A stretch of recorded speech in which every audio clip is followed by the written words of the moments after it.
महात्मा में सर्वप्रथम बात बताई गई है कि परमात्मा का स्वरूप कैसा है।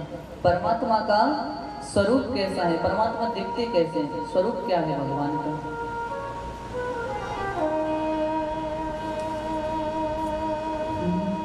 सच्चिदानंद रूपाय विश्वोत्पत्त्यादि हेतवे तापत्रय विनाशाय श्री कृष्णाय वयं नमः। भगवान का स्वरूप कैसा है, बोले सच्चिदानंद। सत, चित और आनंद, इन तीन स्वरूपों में तीन अक्षरों से मिलकर और भगवान का स्वरूप बना है। किन किन से? सत, चित और आनंद। सत किसे कहते हैं? सत कहते हैं सत्य को। सत्य जो पहले सत्य था और बाद में सत्य है और वर्तमान में भी जो सत्य है उसका नाम है सत्य। जब हम सब लोग यहाँ नहीं थे तब भी भगवान यहाँ थे, और जब हम सब लोग यहाँ हैं जब भी भगवान यहाँ हैं, और जब हम सब लोग यहाँ नहीं रहेंगे तब भी भगवान यहाँ रहेंगे। तो परमात्मा ही केवल सत्य है और कोई वस्तु सत्य नहीं है। दूसरी बात आती है चित्त। चित्त किसे कहते हैं? चित्त कहते हैं प्रकाश को। हमें यदि कोई पुस्तक पढ़नी है या कोई ग्रंथ पढ़ना है या किसी वस्तु को देखना है तो हमें किसी से प्रकाश लेने की आवश्यकता पड़ेगी। या तो हमें सूर्य भगवान प्रकाश देंगे या सूर्य भगवान की अनुपस्थिति में बिजली विभाग वाले प्रकाश देंगे, ट्यूबलाइट इत्यादि से प्रकाश लेना पड़ेगा, टॉर्च के माध्यम से। लेकिन परमात्मा ऐसे हैं जिन्हें किसी से प्रकाश लेने की आवश्यकता नहीं है, स्वयं प्रकाश स्वरूप है। तो चित्त भी कौन है? बोले श्री कृष्ण। सत कौन? श्री कृष्ण। चित्त कौन? श्री कृष्ण। तीसरी बात आती है आनंद। आनंद किसे कहते हैं? हम सभी लोग बड़ी मस्ती में कह तो देते हैं। किसी ने गर्मी का मौसम पड़ रहा है और किसी ने बढ़िया ठंडा पानी पिला दिया तो क्या सामान्यतः सभी लोग बड़े आराम से कहते हैं आहा भैया आज तो आनंद आ गया। या कोई बहुत अच्छा दृश्य हमने देख लिया तो स्वतः ही मुख से निकलने लग जाएगा, वाह क्या दृश्य है, आनंद आ गया। या हम बाहर से धूप में से आए और किसी ने एसी चालू कर दी तो मुख से अपने आप निकल जाएगा, आहा भैया आनंद आ गया, वाह। लेकिन यह आनंद नहीं है। आनंद क्या है? आनंद अंदर की चीज है, बाहर होता ही नहीं है आनंद।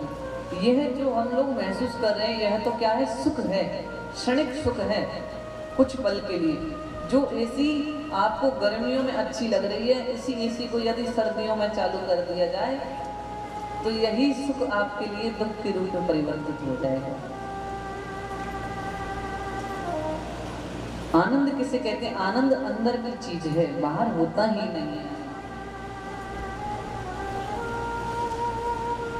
देखिए हर एक चीज का उल्टा कुछ ना कुछ होता है। सुख का उल्टा होता है दुख, प्रकाश का उल्टा है अंधकार, गर्मी का उल्टा सर्दी। लेकिन आनंद का कुछ उल्टा नहीं होता। अच्छा आनंद का कुछ उल्टा होता है क्या? कुछ भी नहीं। अब बहुत से लोग कह देते हैं महाराज आनंद का भी उल्टा होता है क्या? बोले परमानंद। परमानंद तो खुद ही आनंद है। आनंद का स्वरूप यदि बड़ा हो जाए तो परमानंद। लेकिन आनंद का यदि कोई पूछे कि उल्टा कुछ होता है क्या, तो आनंद का तो उल्टा कुछ नहीं होता। इसीलिए सत्य भी श्री कृष्ण, चित्त भी श्री कृष्ण और आनंद भी श्री कृष्ण। इन तीनों से मिलकर भगवान का स्वरूप बना है सच्चिदानंद रूपाय। और विश्वोत्पत्त्यादि हेतवे। भगवान क्या कार्य करते हैं? बोले विश्वोत्पत्त्यादि हेतवे। विश्व की उत्पत्ति करते हैं, पालन करते हैं और फिर प्रलय कर देते हैं। जो जगत का पालन करता है उत्पन्न करता है, पालन करता है और प्रलय कर देता है। अब बहुत से लोग कहते हैं कि ऐसा करने की आवश्यकता क्यों है, क्योंकि भगवान जो है अपना मनोरंजन करते हैं।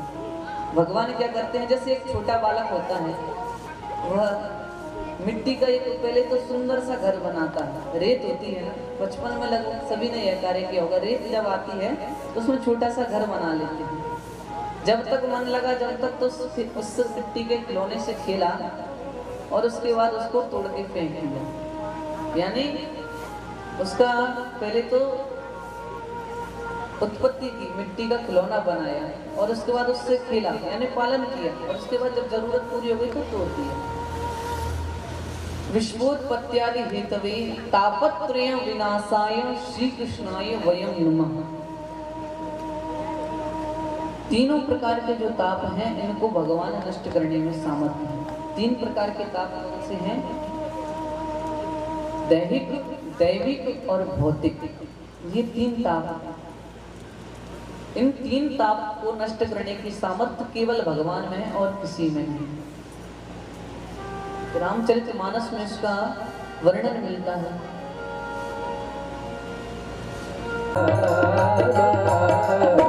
राम राज्य